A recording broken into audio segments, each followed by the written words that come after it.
Between soccer and academics, what do you find to be the most challenging aspect of it, and why?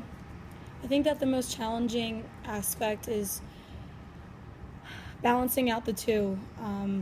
Soccer is a really demanding sport here, and because we're doing so well, it requires us to go longer than the usual regular season. So having practice from 6 to 8 every day does put a wear and tear on your body, but also kind of distracts you from class as well.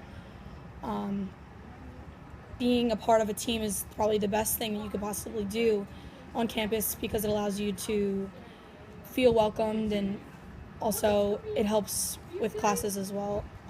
Teachers see you as a big part of the campus, so that helps, and it's hard to balance the two sometimes when you have an overwhelming schedule like I do. Okay. Do you think your overall GPA would be higher if you weren't involved in a sport? Um, I'm sure my GPA would probably be the same. I think soccer allows me to stay focused on what really matters. But if I wasn't playing a sport, I'd say I'd have more time to study, especially at night when you wait to do your homework so late. When do you have to do your homework? Um, Usually after practice, most of the time.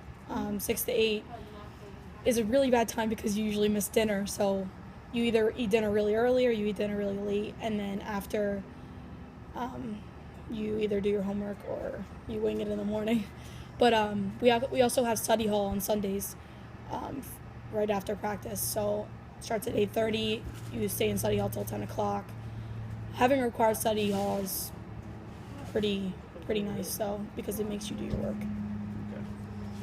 Do you feel that being excused from regular class participation and class requirements would allow you to focus more on your priorities?